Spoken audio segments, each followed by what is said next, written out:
Alright, in the last lecture we have learned what's analogy behind big O notation. Now here we will look at different notations that are used in academics to describe runtimes. But in the industry people tend to use big O. To understand different notations that are used to measure the performance of algorithm, let's look at this real life example. Okay, let's say we want to buy a brand new car.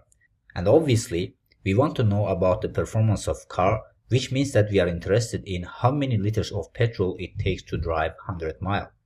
Now in case of car, there is not a standard answer for this question.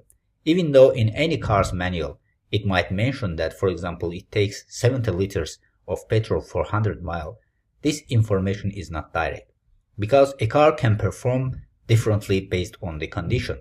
This number can be different based on which condition you are driving the car.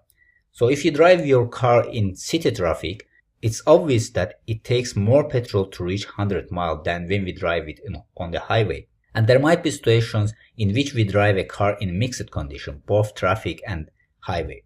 So let's imagine that it takes 20 liters to drive 100 miles in city traffic, 10 liters on highway, and 15 liters on the mixed condition.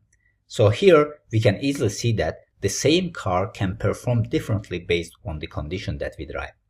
So similarly, algorithms can perform differently based on the condition that is given. We might have three scenarios in case of measuring performance of any given algorithm.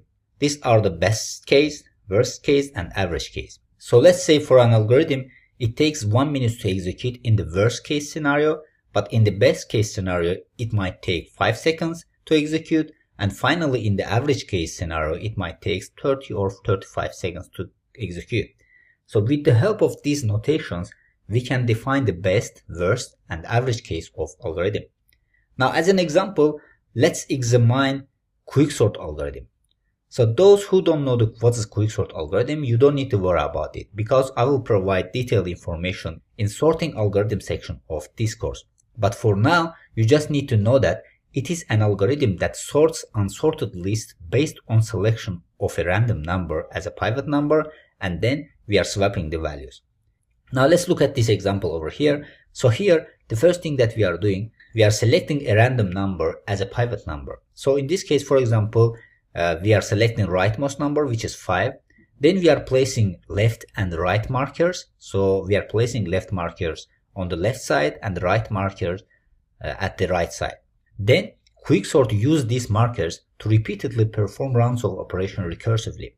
So the left marker moves right, and in each step compares the number with the pivot number, and it stops when it reaches a number that is greater or equal to pivot number.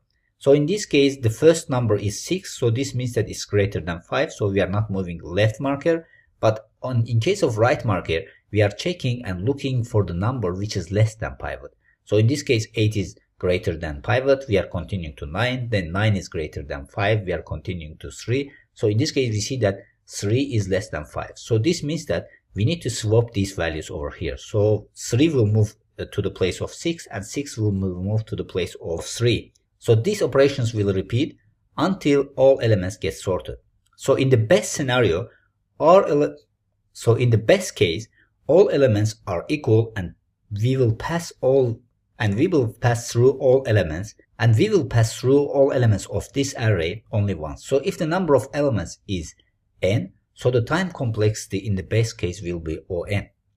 Now in the worst case, if we are unlucky and the pivot is repeatedly the biggest number in the array, so the time complexity will be O(n squared). Now in the expected case, which is the average case, sometimes the pivot number will be high, sometimes the pivot number will be low, so it will not happen over and over again. So this means that in the average case, it might take O(n log n time complexity. Now hopefully with this example, everything is clear.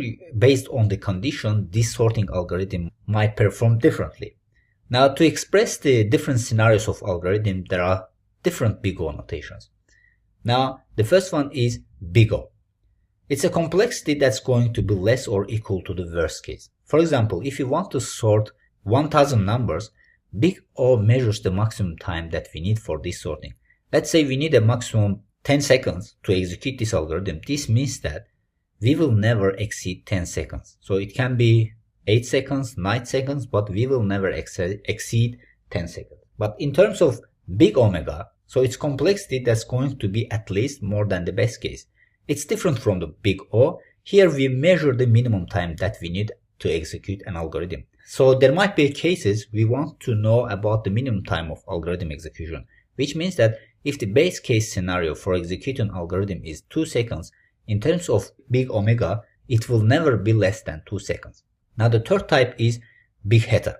It's a complexity that is within the bounds of worst and base cases. This means that if we have an algorithm with the maximum execution time 10 seconds and the minimum execution time with the 2 seconds, and in terms of big theta, the average time will be 6 seconds for execution. Okay, to make things more clear, let's look at this example over here. So let's imagine that we have an array of 1 million elements and our goal is to find a given number within this array. So if we want to search for a number which is located at the end of this array, we basically check each number one by one till we find the searched number.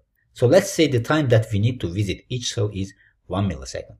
So the time that we need to visit all of them will take n multiplied with 1. So n is the size of array. Now how can we represent this searching process in terms of notation?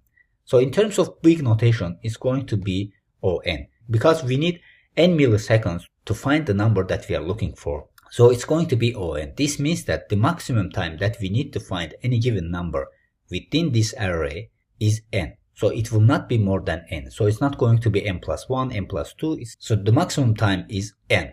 So in terms of big O, it's going to be On. Now let's look at how can we express this in terms of big omega. So in terms of big omega, it's going to be omega 1. This means that the minimum time that is required for finding a given number is 1. So it will not be less than 1 to find any number within this array. For example, if you are looking for 5, you see that the 5 is first element, so it will take only 1 millisecond to find 5 from here. So we cannot find any number less than 1 millisecond. So in terms of big omega, the best case is 1 second. Now let's look at how can we express this in terms of big theta. In terms of big theta, it will be theta n divided by 2. This is average time that is needed to find any given number. This is because for finding different numbers, we might need various units of time. So if we take the average of these numbers, it's going to be theta n divided by 2. So we need to know all these 3 notations for academic purposes. But when it comes to interview, we are only interested in big O, because we need to find out in worst case how our algorithm works, because it will not take more than this case. So this is all for this lecture. So in this lecture, we have learned different types of notations, and we have learned that for interviews, we are only interested in big O.